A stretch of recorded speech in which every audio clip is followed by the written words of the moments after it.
Okay. So, welcome to Math 1203, Applied Calculus 1.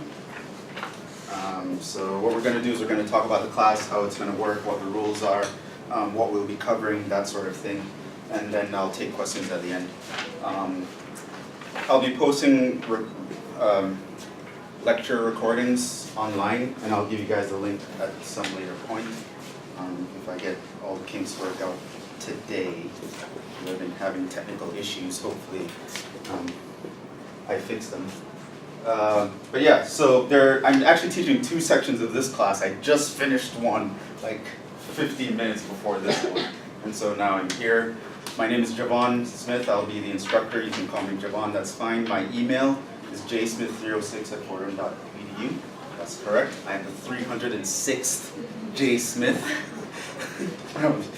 Make a guy feel special. These are my office hours. I have lots of office hours. I don't know my location at the moment because the math department is reshuffling and moving people around. So right now I'm in 416, but I probably won't be there next week. So I'll keep you updated on where to find me once I know for sure where I'll be. But you can email me if you want to talk, and we can set up a time and location as well. That's my website. So at that website, I know you all probably have access to Blackboard, but I don't particularly like using Blackboard. I'll just post a lot of things on my website. So at my website, I'll post things like answers to quizzes, solutions to tests, any announcements, any handouts I give in class, I'll put a copy online at that website. So even the syllabus I'll post there as well, so if you lose the physical copy, you can have a backup. The textbook we're using is Brief Applied Calculus by Stewart and Clegg. And that's the location of the math department and the math department website because you should have it. Let's go down to the meat and potatoes. Calculators, you're allowed to use a scientific calculator in this class, not your phone, not a graphing calculator, because curve sketching is something that we will be doing in this class, so I don't want your calculator to draw the thing for you. I want you to be able to draw something. So you can use a calculator, but only like a scientific one, okay? No graphing calculators. In general, I will try to write tests so that a calculator isn't absolutely necessary. I think it'll be good for you if you try to do as much as possible without using a calculator. This is the grading chart, so grades will be assigned according to that chart, typical grading chart, I think. And you can read more about the grades at that link there. But this, however, you should consider the grading chart basically as a guideline.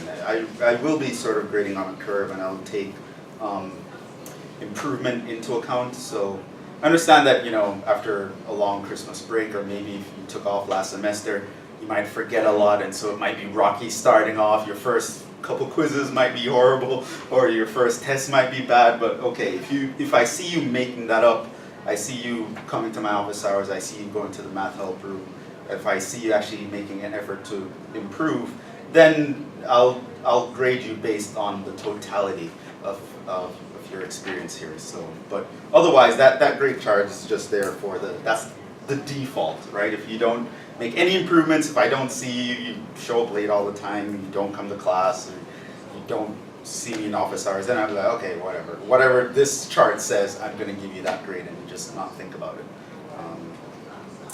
As far as how your grade is broken down in this class, that's at the bottom of this page.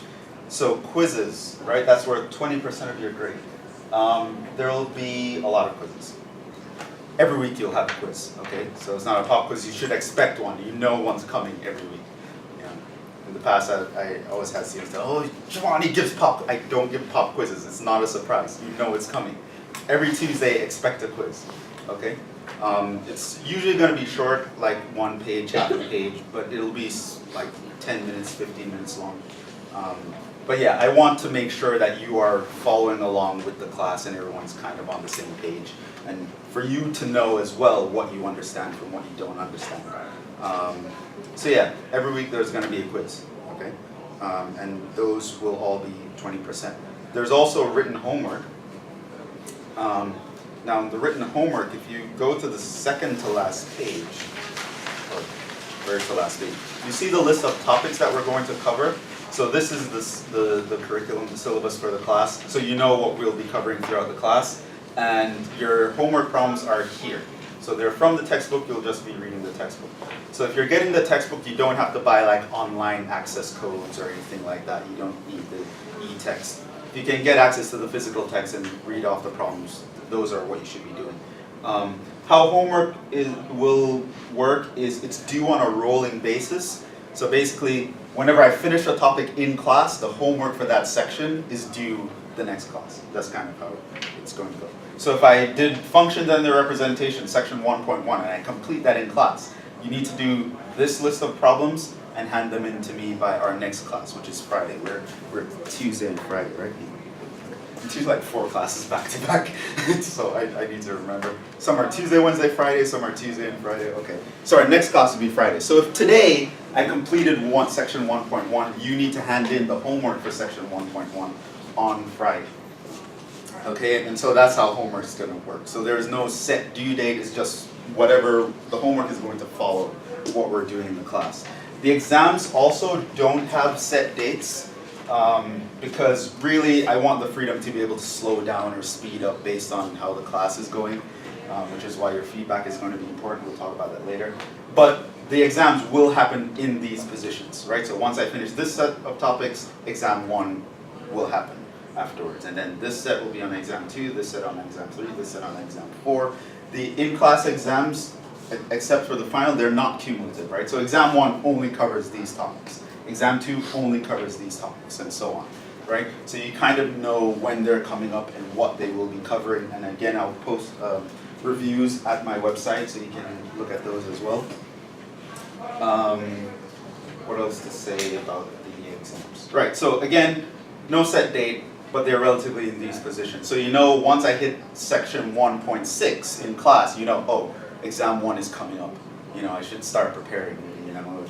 And once I hit section 3.2, you know exam 2 is right around the corner, and so on and so forth. Right, so I will be going in this order, right, starting from the top and working. Okay. What else? I will be giving you a grade for participation. It's mostly due on attendance, but I'll notice if you're always engaging in class, and that's a part of grading on the curve, right? Throughout the semester, I'll know the people who are actually inside of class and outside of class are really kind of engaging me. So their in-class tests, they're worth 30% of your grade. So those are these exams here, 1, 2, 3, and 4. We're going to have 4 of them, and covering the topics that you see listed here. And then there's a final exam, 35% of your grade. That is cumulative, and I might count it for more than 35% if I really see that, you know, if you improved. Right, so if on test 1 you did bad and you kind of got off to a shaky start, but on the final, the topics that were on test 1, I realized, oh, now you've mastered them, then I won't really count test 1 against you, really. You know what I mean? So I'm looking for you to improve. Not everyone starts off day 1 an A student. I get that, right? So we'll deal with that as it comes. But you really want to try to improve as the semester goes along. And yeah, talk to me. If you have any issues in the class, you need to talk to me and we'll figure out how to help you improve if you're not sure. Moving on to the second page. Makeup exams, usual policy, you need a very strong documented reason to be able to take the makeup exam in this one. Attendance, as you saw, I called roll today. I'll do that pretty much every time. The only time I probably won't take attendance is when you have a quiz, and I'll use your quiz as the attendance. But attendance is mandatory, and you should show up all the time and show up early. If you accumulate more than 5 unexcused absences, that puts you in danger of a WF grade, which is an unofficial withdrawal. And of course, if you need to be excused for an absence or lateness, you need to email me, let me know what's going on. Okay, moving on. My expectations. Work ethic. Work hard. Start working hard from day 1. Don't do the whole thing where you're like, oh, I'll catch up later. You're going to get in trouble by doing that. Okay. So things are cumulative in this class. There are a lot of things that, to be good at this topic, you're going to need to be good at the topic before it. And if you wait too long, the avalanche is just going to be very hard to get out from under. Okay, so start working hard. I would also encourage you guys to kind of read ahead, so you know the topics that I will be doing. So just read ahead. If you have the textbook, read through the textbook. You don't have to understand it like 100%, but sort of try to get the basic, the general idea of what these topics are before you come to class. It will be a lot easier for you to keep up in class. Okay? You can do a Google search on a topic and just read a few sentences, read the wiki page on a topic or something like that. It's good to have the ideas marinating before you come to class. More on the homework. So homework, written homework, assigned from the textbook. I expect you to write them down and hand them in according to these specifications. So show all your work on homework so I can see your steps. Staple it if there are several pages. Label your homework properly so it should have your name, the section number, and the topic. So you would write your name and literally this, 1.1 function and the representations on homework. Okay, so label it properly and be me, make sure I can actually read what you're writing. Prerequisites. Pre-calc is a prerequisite for this class, and I will kind of assume that you know your pre-calc and hence your algebra. So one thing with calculus is a lot of students that do bad in calculus or they fail calculus or have issues in calculus, really they have issues with algebra. Okay, that's what makes students fail calculus. The calculus is not going to be the hard part in this class. I can tell you that right now. There are 10 steps in a problem. Step 1 is calculus, the other 9 steps are algebra. And that's going to be a common theme.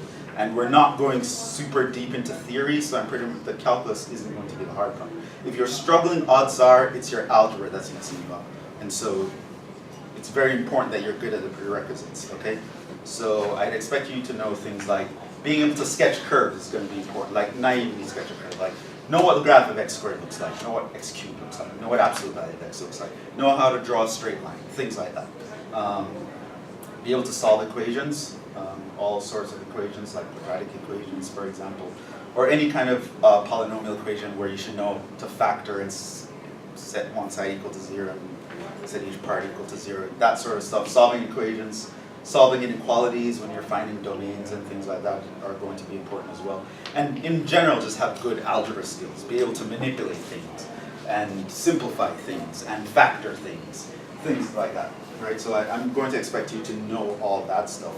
And if you're rusty on that, again, just take this weekend and get on it, right? Don't put it off because it's going to catch up with you. It's not going to be cool. In the next section,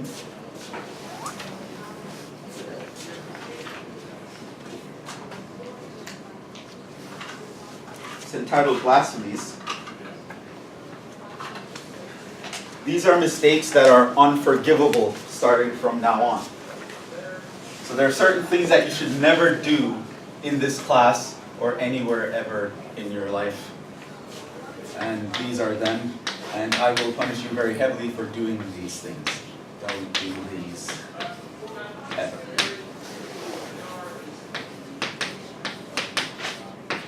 Right? Even if someone has a gun to your head, do not do these things. Okay? One thing, a big problem with a lot of algebra students is canceling across sums. Do not cancel across sums. What do I mean by cancel across a sum? For example, let's say you have 2x plus 1 over 2. And you go, oh, I can cancel the 2's. No, you cannot cancel the 2's. That is illegal. It doesn't make any sense to cancel the 2's here because there's a plus sign right here. Right? You cannot cancel across a sum. Similarly, sum is in the general way, I mean pluses or minuses. So even if it were 2x minus 1 all over 2, again, you cannot cancel the 2's. That is completely wrong. You can only cancel across multiplications and divisions, right? So if you have 2x plus 1 all over 2, there's actually a multiplication here, and there's multiplication connecting two things. You can cancel across the multiplication. You cannot cancel across a sum, okay? So there are pluses or minuses separating things, don't cancel. You see something like this. What you could do, you can simplify that, but what you would do is you'd factor out the common term, and then you can cancel, right? So don't cancel unless you have a multiplication.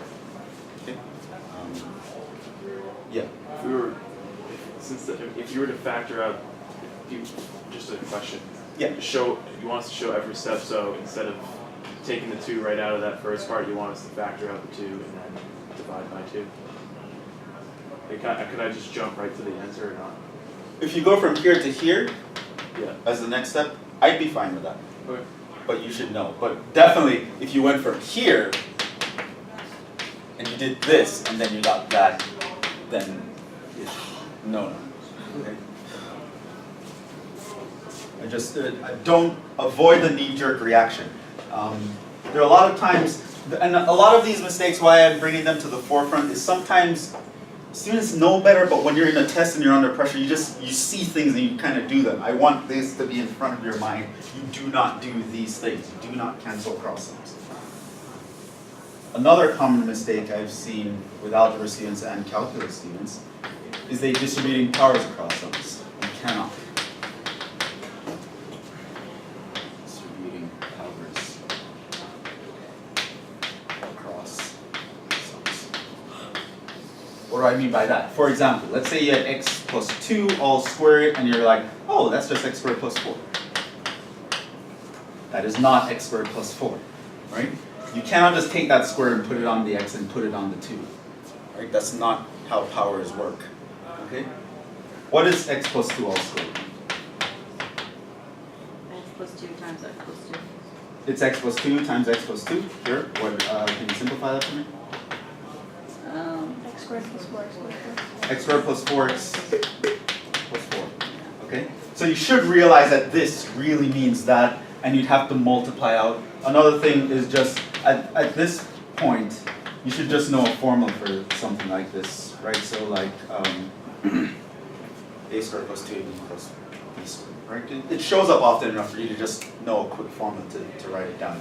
But yes, expanding a square, it will have 3 terms. If you're expanding a cube of a binomial, it will have 4 terms, and etc. You can't just put the power on each piece. One thing that often catches students again is they do the same thing with radicals, but it doesn't work either. So if you see something like the square root of x squared plus 4, and you do this, that is also wrong. Right? Why? Because a radical is really a power, right? It's a power in disguise, right? If you write the radical of x squared plus 4, you could write that as a power. How would you write the radical as a power? 2.5 power. It's the 1/2 power. So when you do this, what you're actually doing is you're taking this 1/2 and you're putting it here and you're putting it here. That's incorrect. You cannot do that. Okay? Expanding, if you have an answer where it boils down to this, you just leave it there. You don't do anything. Because expanding a radical of a sum is pretty hard. It's not in the scope of this class. It actually has an infinite number of terms to actually do that. So you won't do that. You would just stop here. You just don't do anything. So you cannot distribute powers across sums. If there's pluses or minuses separating things, and there's a power on the outside, you can't just put that power on each individual thing. It's not mathematically correct. Okay? Again, you can only distribute across products. So if I have 2 times x all squared, yes, I can put the 2, this is 2 squared times x squared, and so that's 4x squared. That's correct. But if there's a plus here, it doesn't work anymore. Okay? So don't distribute powers across sums. Very common mistakes, causes a lot of heartache, and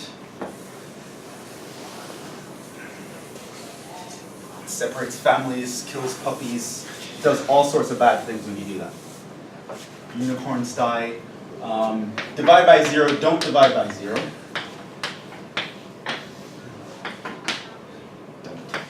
Right? It doesn't make any sense, right? So if you have like 1 over 0, a lot of people think, oh, that's infinity. No, it's meaningless.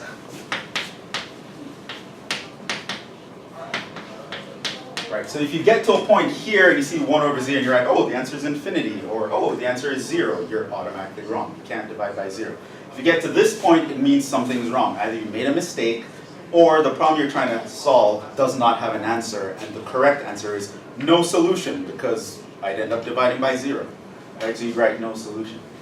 We're going to talk about limits in this class, where it would appear you're dividing by 0, but you're not actually, and we'll talk about that when we get to it. But to get to some point where you say equal blah over 0 equals blah, you're automatically wrong. Okay. So it doesn't make any sense. It's like gibberish. It doesn't make any sense to do that. 4 and 5, those two mistakes apply to calculus, which I haven't taught you yet, but when we do get to the point where those become relevant, I will point them out again. Make sure you don't make this mistake, right? So, because it's going to be a very common mistake. So 4 and 5 we'll skip. 6 though,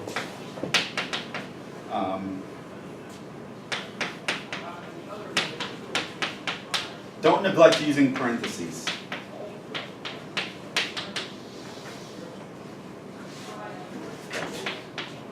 These are things you should not do. Okay, so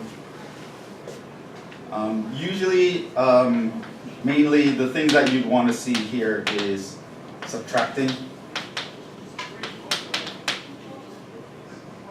or multiplying.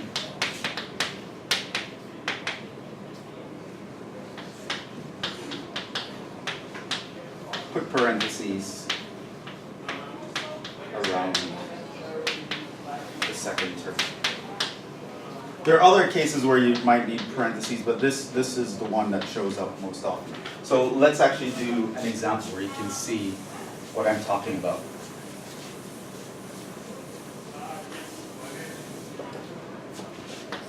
So let's say my f of x is x squared plus 1. Okay? And I want you to do this, f of x plus h minus f of x all over h. You guys seen that expression before? Okay, it's an important expression. In calculus, you're going to realize why that's important. We're actually going to talk about this guy. It's called the difference quotient. But anyway, let's say I give you this function and I want you to compute this. How would you actually do that? Well, for f of x plus h, you could take x plus h for the x term. Right, so everywhere you see an x, you replace it with x plus h. So here instead of x squared plus 1, I have x plus h squared plus 1.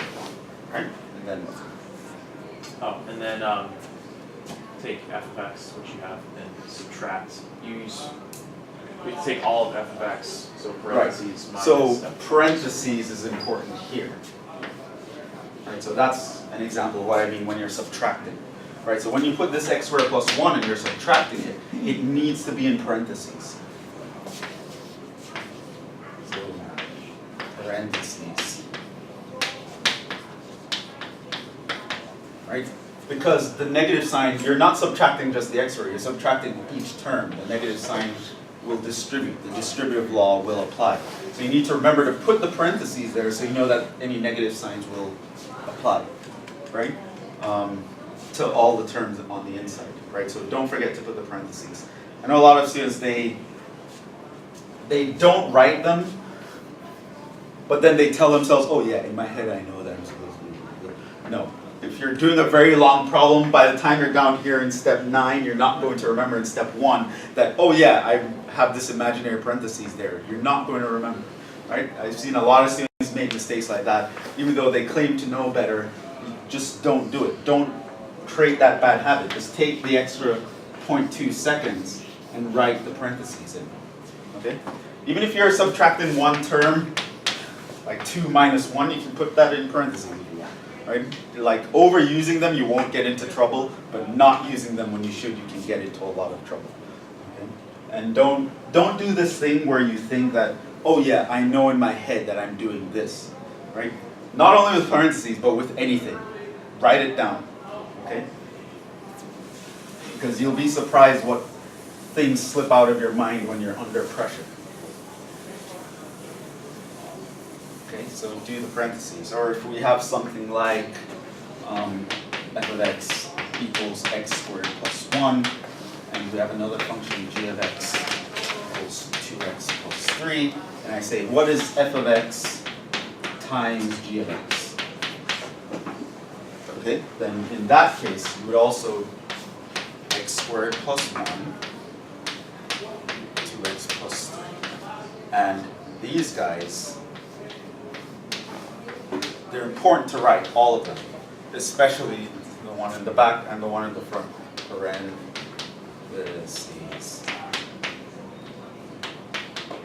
Because what has to happen now is there's going to be a foiling, and the parentheses are a cue that you should be foiling these things. So use your parentheses. Don't think, oh, I know them in my head. And make sure you know when you should be using parentheses and actually use them. Write them down.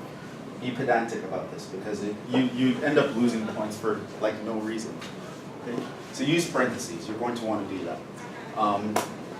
What we have, again, a sentence in bold. Again, that will apply to calculus. That's when we get to integration, which is one of the last topics that we do. That's way down here. But when we get there, I'll talk about that particular mistake and what you should avoid when we get there. Okay? But for now, these are the mistakes that cause algebra students a lot of grief, and they end up doing a lot worse than they have to. Did you have a question? Okay. So bad habits like these get you into a lot of trouble, and as we go on throughout the semester, especially if I see them happening, I'll talk more about some bad habits that you might have that are costing you points that you shouldn't be losing. Okay?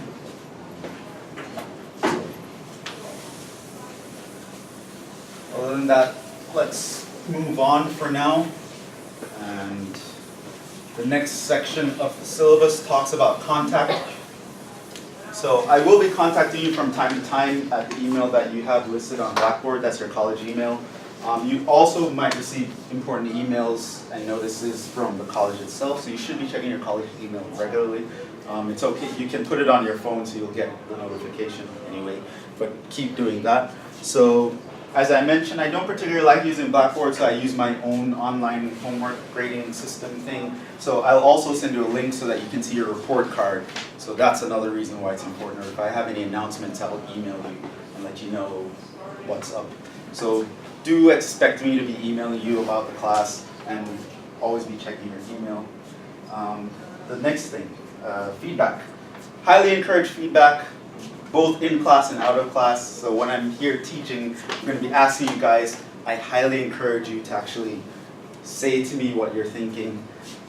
Whether it's right or wrong, it's not to embarrass you, and I'm trying to do it so that no one's embarrassed. But trust me, a lot of times, a lot of people are thinking exactly the same thing. But it will really bring to light a lot of issues, underlying issues that wouldn't otherwise come to light. So it's very important that you talk to me when I'm asking questions. Try to break out of your shy shell if you have one, and respond to me, as well as outside of class. So see me in my office hours, talk to me, give me feedback. Let me know any issues that you're having, anything that's causing you to underperform in class, right? Or anything that you think that I should do that you think would be helpful. You need to tell me, okay? The next section is another important one, help. You all need help sometimes. There are many resources to help you. So first, again, there's me, right? I'm the first source of help. Come to me, you send me an email, try to make an appointment, or you show up during my office hours in my office. When I get the location, I'll tell you guys. But otherwise, you can email, set up an appointment, and we can meet. There's tutoring available in JMH Hall, 4th floor, room 410. That's the math help room. I don't think they're open now. They'll probably be open early next week. But usually the times for that is like 9:30 a.m. to 4:30 p.m., roughly in the middle of the workday. So that should be up and running pretty soon, hopefully. I know they're doing a lot of shuffling, but that'll probably be open pretty soon. There are also a lot of online resources. There are things like wolframalpha.com. Are you guys familiar with that? Have you seen that? It's really cool, right? You type in English. So let's say you forgot how to expand this guy, right? You didn't remember the formula, you didn't remember you have to FOIL. You can literally go to Wolfram Alpha and type expand x plus 2, and to get a square, you put a caret and square. And it'll actually expand it for you. It'll probably draw a nice graph for you, tell you some other interesting facts about x plus 2 all squared. Right? So you can do a lot of things. Later on, we're going to do things like differentiation and integration, and you can actually type things like differentiate. You can type out the word, say x plus 2 all squared. Differentiate, right? right? So it's nice when you don't know specifically the notation or you're not quite sure what you're doing, you can literally type it in English what you want to do. And a lot of times Wolfram Alpha will actually figure out what you want to do and it will give you an answer. It won't show you the steps unless you actually pay for a pro version. You may or may not want to do this, but if it's something like you just want to check your answer, you just want to kind of get a hint as to where to go, Wolfram Alpha is a great resource, and you don't necessarily need to know the proper notation to use it, even though you should know the proper notation. Another resource is Symbol Lab, in which case if you do know the notation, you can actually use that. So the notation for something like this would be, you can write d dx of x plus 2 squared. Right? And you can literally type that in Symbol Lab looking like this. You can apply the math symbols because they have a little template thing going.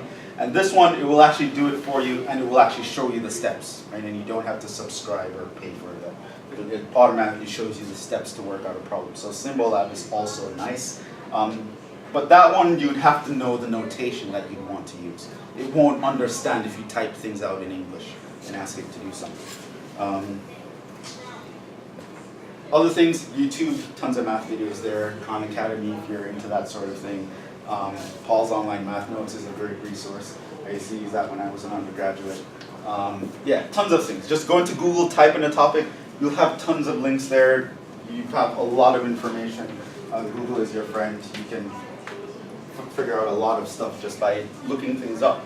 And especially when you're trying to read ahead of class, you can do that. Just Google a topic and see what comes up and try to absorb some of the information. It'll do you a lot of good. Another resource is your classmates. So I know some of you know each other already, but I suggest that if you don't know anyone, you get someone's contact information. So if you're ever missing class or you want to work on homework with someone or study with someone, you can do that. So yeah, your classmates. So you have me, you have the tutoring center in JMH Hall on the 4th floor. You have a lot of online resources. You have your classmates. You have tons of things to do well in this class, right? And you can do well if you want to do well, okay? So, because when it comes to calculus, the secret is that a lot of people don't realize, you already did the hard part. The algebra is the hard part. If you can pass algebra, you can pass calculus. You already have everything you need. So don't think that, oh, I just suck at math and I'm not good at this and that. No. If you are having a problem, you come to me, I can help you figure it out. Because the mere fact that you're here in the first place kind of means you already have what it takes to pass the class. The hardest thing you'll do in this class is algebra, I'm telling you. Okay? So don't just sit there on your thumbs and woe is me. Come talk to me, give me feedback, and we'll figure something out. Okay? Moving on to the next page, we have student disability services here. If any of you feel like you have a disability that will affect your performance, you should check in with them, probably check in this week, and see if you can be entitled to any accommodations that will give you a fair shot. Usual class rules, follow that. No cell phone use, pay attention. No eating in class, but it's okay if you need your coffee. Drinking is allowed, I get that. Just make sure things are garbage. Usual blurb on academic integrity, don't cheat. Don't know what cheating is, which you do, but look here, it's spelled out at that link. Below that, you have some important dates throughout the semester that you want to pay attention to. It's not the full academic calendar that you can view at this link, and I highly suggest that you do that. But here's just a few things, like when the college is closed, when final exam week is. So final exam week is May 8th through 15th, so make sure you're not traveling during that time. Another important date is March 21st. That's the last date to withdraw from a course. By that date, I would expect to have given you multiple quizzes and at least one test, but probably 2 tests, so you kind of know how you're doing in the class and whether you want to take that option or not. But yeah, so these are just some important dates you might want to pay attention to.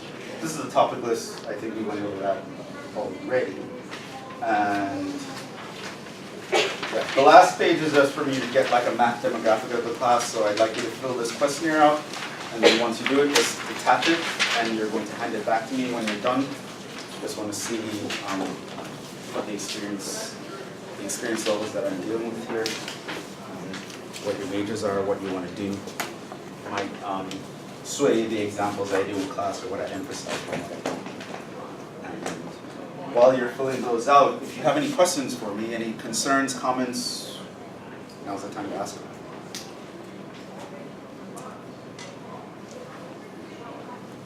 Anything that comes to mind, any concerns, questions about how the class is running, anything from the syllabus that you're not clear on?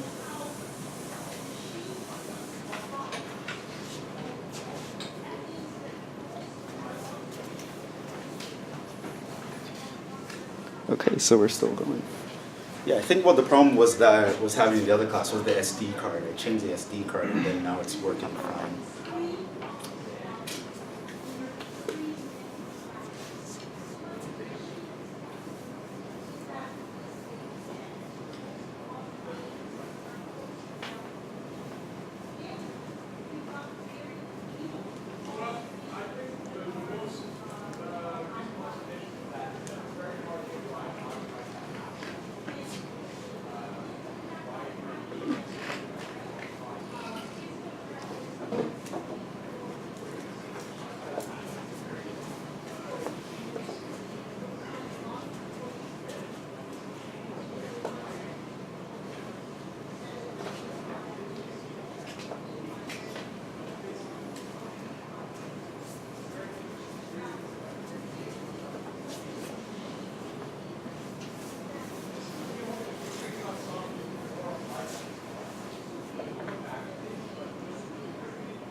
I got it.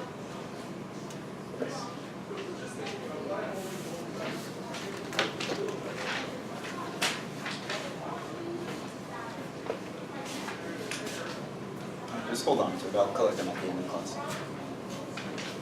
Any questions? Concerns? Everyone?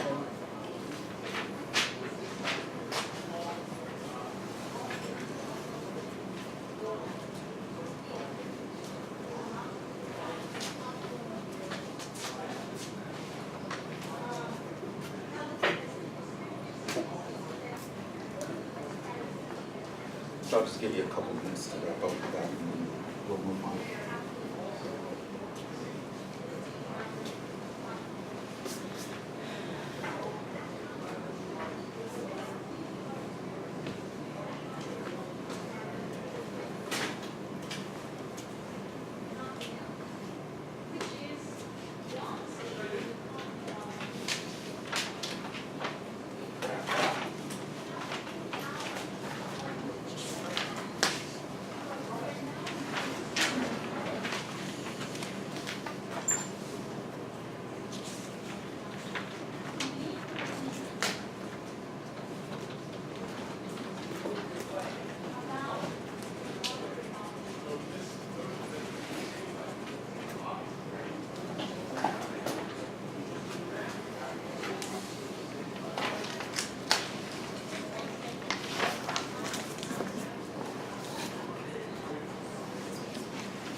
Okay, we'll kind of wrap up there. So, since I don't really plan on teaching anything, and we have almost half an hour left, I figured start off by first quiz of the semester.